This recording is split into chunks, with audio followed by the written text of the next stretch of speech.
मेरे मसीह परिवारों को हमारे यूट्यूब चैनल में स्वागत है और सबों को जय मसीह की। तो आइए आज हम जानेंगे कि परमेश्वर की पंचग्रंथ क्या है। पंचग्रंथ वह नाम है जो पुराना नियम की प्रथम 5 पुस्तकों को दर्शाने के लिए प्रयुक्त होता है। पांचों पुस्तक का नाम है उत्पत्ति, निर्गमन, लय व्यवस्था, गिनती, व्यवस्था, विवरण। इन पांचों पुस्तकों की संग्रह को पंचग्रंथ कहते हैं। यहूदी पवित्र शास्त्र में इन पुस्तकों को व्यवस्था या तोरा कहा जाता है।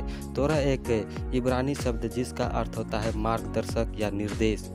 परंतु पंचग्रंथ में नियमों के अतिरिक्त भी कई बातें सम्मिलित है। परमेश्वर ने मूसा के द्वारा इजराइल जाति को मिस्र के गुलामी से छुड़ाया, जो इजराइल के जीवन और आराधना के लिए मार्गदर्शन प्रस्तुत करती है।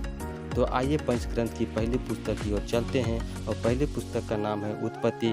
उत्पत्ति शब्द का अर्थ आरंभ होता है और यह पुस्तक आरंभ की बातों से संबंधित है। संसार का आरंभ, मनुष्य का आरंभ और इजरायली लोगों का आरंभ किस प्रकार से हुआ। उत्पत्ति विश्वास की भी पुस्तक है। यह इस बात से संबंधित है कि परमेश्वर कौन है और परमेश्वर कैसे सृष्टि के आरंभ से लोगों के जीवन से जुड़ा हुआ है। और दूसरी पुस्तक की ओर चलते हैं और दूसरी पुस्तक है निर्गमन। निर्गमन शब्द का अर्थ निकास या बाहर निकालना।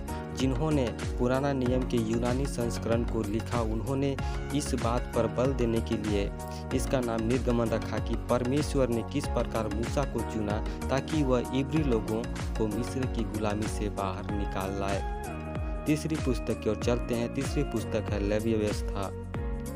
इब्रानी में इस पुस्तक का नाम पुस्तक में आए पहले शब्द से लिया गया है, जिसका हिंदी में अनुवाद यहोवा ने कहा के रूप में किया जाता है। यह पुस्तक लेवियों से संबंधित है, जो कि लेवी के वंशज थे, जिन्हें इजराइल की पुरोहिताई में विशेष कार्य सौंपे गए थे। चौथी पुस्तक की ओर चलते हैं और चौथी पुस्तक है गिनती। इस पुस्तक का नाम गिनती यूनानी के अर्थिमोय तथा लैटिन के न्यूमेरी शब्द से निकला है। दोनों ही शीर्षक का यह प्रकट करते हैं कि पुस्तक की विषय वस्तु क्या है। इसमें बहुत से समूहों तथा लोगों की संख्या की सूचियाँ दी गई है, परंतु यह महत्वपूर्ण यह है कि इसमें इजरायलियों का जंगल से होते हुए उस देश की ओर यात्रा करने का विवरण है, जिसे देने की प्रतिज्ञा परमेश्वर ने उनसे की थी। प्रतिज्ञा का देश उनकी सच्ची स्वतंत्रता और मिस्र के दासों से उनके छुटकारे का प्रतिनिधित्व करता है। पांचवी पुस्तक की ओर चलते हैं।